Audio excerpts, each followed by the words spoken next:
اور سمجھتے ہیں کہ مارکیٹ جو ہے وہ سارا سولوشن پرووائڈ کرتی ہے سارے اکنامک پرابلمس کو، اور وہ یہ کہتے ہیں کہ جو ہے وہ منیمم ہونا چاہیے، اینڈ یہ believe in rationality of human being. Rationality کا مطلب ہے آپ کاسٹ اور بینیفٹ ہر ڈیسیجن کی کرتے وقت آپ ٹیک انٹو اکاؤنٹ کرتے ہیں، وائی ٹیکنگ اے ڈیسیجن، اور اس کو آپٹیمائز کرتے ہیں۔ اچھا، اس کے علاوہ یہ ہے کہ اس کے علاوہ کلاسیکل سے ہم نے اور کیا پڑھا تھا جی، اس کے علاوہ تھوڑی سی اس کی ہسٹری پڑھی تھی کہ برٹش انلائٹنمنٹ کا ایرا جو ہے وہ اس سے کلاسیکل کو جوڑا جاتا ہے، کیونکہ اس سے پہلے کام کرنا اچھا نہیں سمجھا جاتا کیتھولک اکارڈنگ ٹو کیتھولکس، اور یہ پروٹیسٹنٹ ریلیجیس بلیف اور اکنامک تھاٹ کو ملا کے تو یہ جو ہے وہ انہوں نے اکنامک سولوشنس کی بات کی۔ تو دیٹ واز اباؤٹ کلاسیکلس، اور اس سے پہلے فیوڈل ایرسٹوکریسی ہوتی تھی، اس کو ہم نے کیپٹلسٹ کلاس نے جو ہے وہ ریوائز اس کو کیا، ریپلیس کیا جیسے، اور دے بلیوڈ ان ٹریڈ۔ انہوں نے کہا کہ ہر جو اکنامک پرابلم ہے اس کا trade, like to maximise the welfare, trade is important, because trade سے آپ جو کچھ پیدا کر سکتے ہیں، آپ کے پاس لمیٹیڈ کیپیسٹی ہے to produce everything, you can be good at one thing but not at everything, so produce the thing at which you are good and leave the rest to the others. اور جب ایسا کریں گے تو global level production بڑھے گی، اور اس پروڈکشن کو ری ڈسٹریبیوشن ہوگی، whatever you are producing you will be exporting, whatever others are producing they will do the same, and world welfare would be maximized. تو اس کو انہوں نے یہ جو ہے پرتگال کی اور یہ ایگزامپل لے کے انہوں نے کیا۔ اچھا جی، اس کے بعد جو ہے لسٹ، جو کہ بھی آئی تھنک کلاسیکل کی فری ٹریڈ کا ایڈوکیٹ تھا، لیکن اس نے کچھ نہ کچھ اس کیپٹلزم کا آتا، اور اس نے کہا تھا کہ یہ جو کلاسیکل فری ٹریڈ کا ماڈل ہے، اس میں انفینٹ انڈسٹریز کا جو وہ سفر کرتی ہیں، ان کا گروتھ سفر کرتی ہے، اور اس میں جو ہے وہ نیشنل اکانومیز کا رول ہوتا ہے، کچھ اسٹیٹ کی پریفرنسز ہوتی ہیں، اس نے اسٹیٹ کی پریفرنسز سے وہ انڈسٹری ڈیولپ ہوتی ہیں، اور ٹریڈ بھی اکارڈنگلی اسٹیٹ کی پریفرنسز سے سم ٹائمز ہوتی ہے۔ تو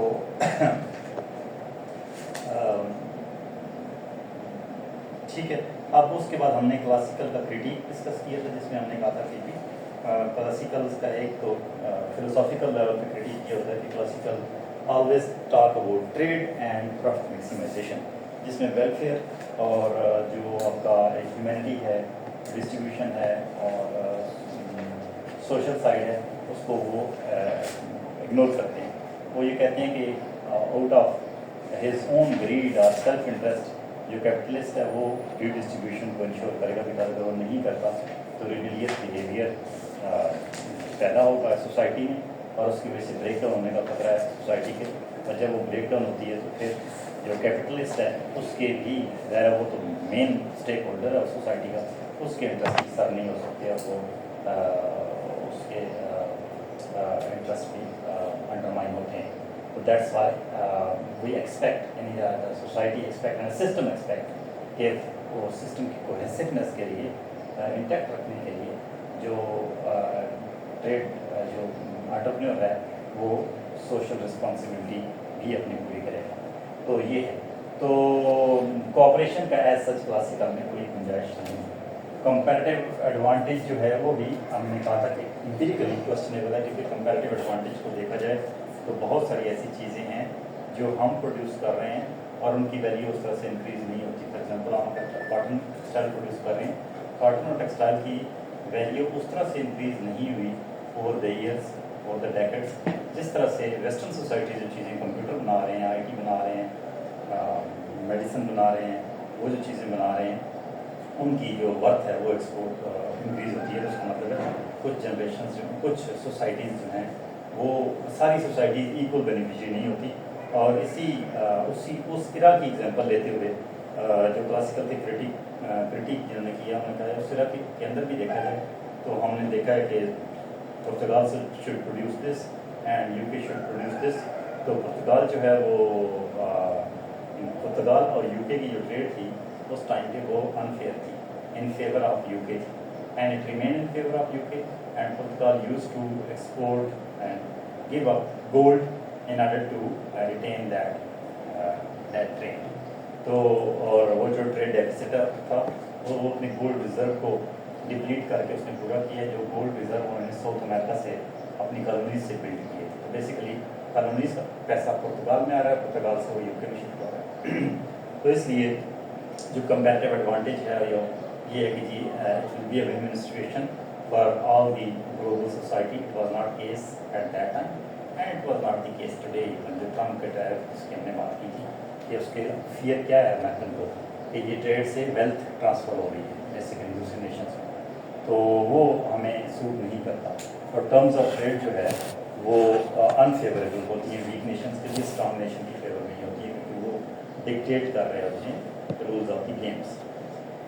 اچھا جی، سو یہ ہم نے کلاسیکل پڑھا. اور کلاسیکل اور new classical, obviously new classical جو ہے وہ کلاسیکل کی ہی ایکسٹینشن ہے، اور اس کی جو بیسک ایزمپشنز ہیں ریشنلٹی ہے، سیلف انٹرسٹ میکسیمائزیشن ہے، اور ٹریڈ ہے، اور بہت ساری چیزیں، فری مارکیٹ ہے، minimum intervention of the government, یہ سارے ایزمپشنز نیو کلاسیکل ریٹین کرتے ہیں. However, انہوں نے کچھ کنٹریبیوشن جو کی ہے وہ مارجنلسٹ تھیریز انہوں نے دی ہیں. مارجنلسٹ تھیریز، مارجن کی ہم بات کرتے ہیں. انہوں نے جو مارجن یوٹیلٹی کا کنسیپٹ دیا ہے اور وہ انہوں نے ان کا کنٹریبیوشن تھا. مارجنل یوٹیلٹی کیا ہے؟ Utility that you retrieve from the last unit, یا مارجنل جو ہے ایفرٹ ہے آپ کا، یا مارجنل پروڈکٹیوٹی ہے کسی لیبر کی. تو مارجنلسٹ تھیری تھی، اور مارجنلسٹ تھیری امپورٹنٹ تھی ان دا سینس کہ آپ کے جتنے بھی ہیومن ڈیسیژن ہوتے ہیں وہ مارجن کی بیس پہ ہوتے ہیں. آپ جو ہے نا وہ کام کر رہے ہوتے ہیں، at some point in time you say I should be working more, it's enough for me because I am not learning more from what I am doing, تو I should stop my work. اسی طرح یہ class ہو رہی ہوگی اور ایک stage پہ ہم کہیں گے we should stop discussing more because آپ کی marginality, marginal learning from this discussion will go down to almost zero, یا میری جو کیپیسٹی ہے to teach you will go down to zero. At that stage آپ کی we will stop working. تو marginal کا جو کانسیپٹ ہے یہ نیو کلاسیکل نے دیا ہے کہ جی people decide based on the margin. جو بھی آپ بزنس کرتے ہیں، پروڈکشن کرتے ہیں، اسٹڈی کرتے ہیں کہ آپ کو کیا ہے، 1 ایڈیشنل ڈگری لینی چاہیے، 1 additional year of university education یا اسکول ایجوکیشن کرنا چاہیے یا نہیں کرنا چاہیے. That will be based on the marginal returns and marginal cost of those. تو یہ جو ہے یہ کلاسیکل کا، نیو کلاسیکل کا یہ کنٹریبیوشن ہے کہ مارجنل کے کنسیپٹ کو مارجنلٹی، اور اس میں اس سے کنزیومر تھیریز وغیرہ بنی ہے. کیونکہ اس میں یہ تھا کہ فار ایگزامپل اگر آپ مارکیٹ میں جاتے ہیں اور آپ یہ دیکھتے ہیں کہ جی ایک چیز جو ہے وہ اتنے کی ہے اتنے کی ہے، تو آپ ایک باسکٹ آف گوڈز بناتے ہیں. اس باسکٹ آف گوڈ میں ساری چیزیں ہوتی ہیں، اور اس کی یعنی in the back of your mind you think that the marginal utility of a rupee spent on good X is same as the marginal utility of a rupee spent on good Y. ٹھیک ہے، آپ market میں جاتے ہیں تو آپ for example ایک چیز لینے جاتے ہیں، لیکن آپ کو لگتا ہے کہ دوسری جو چیز ہے اس پہ 50% آف ہوتا ہے، تو آپ وہ جو پہلی چیز ہے اس کو چھوڑ کے دوسری پہ چلے جاتے ہیں. کیوں؟ کیونکہ آپ کو لگتا ہے کہ مارجنل یوٹیلٹی جو ہے نا اس کی زیادہ ہے، اس کی پرائس کیونکہ کم ہو گئی ہے، تو یوٹیلٹی تو سیم ہے، آئی نیڈ اٹ. تو مارجنل یوٹیلٹی کی بیس پہ آپ ریسورس کی ری ایلوکیشن کرتے ہیں. پہلے آپ ایکس اور وائی دونوں میں کر رہے تھے، آپ اگر وائی سستا ہے تو آپ you will take away your resources from X and spend on Y. So this is how you reallocate your resources. تو آپ at equilibrium marginal utility of rupee spend on all the goods is same. ٹھیک ہے، اگر نہیں same ہوگا تو پھر آپ ایک ہی چیزیں لیں گے، ایک چیز لے لیں گے. Don't you will not by every thing, you will buy only one. ٹھیک ہے جی. اسی سیم فار لیبر، آپ ایک کمبینیشن ہے، ایک فیکٹری ہے جس میں لیبر بھی سے بھی کام چل سکتا ہے، کیپٹل سے بھی چل سکتا ہے. کتنی مشینیں لگانی چاہیے اور کتنا لیبر لگانا چاہیے یہ ڈٹرمن کرے گا ان کی مارجنل پروڈکٹیوٹی پہ. MPK از مارجنل پروڈکٹیوٹی. آپ مارجنل پروڈکٹیوٹی کیا ہے؟ ایک آور میں ایک مشین کیا پروڈیوس کر رہی ہے، یا ایک آور میں ایک لیبر کیا پروڈیوس کر رہا ہے. اگر ایک آور میں ایک لیبر زیادہ پروڈیوس کر رہا ہے، مشین کم کر رہی ہے، you will spend more resources on labour less on machines. and you will keep on relocating unless till the point where marginal productivity of both these goods are same and the ratio of these marginal productivities to the rewards you are giving to those two factors of production are same. Marginal productivity of capital divided by its reward.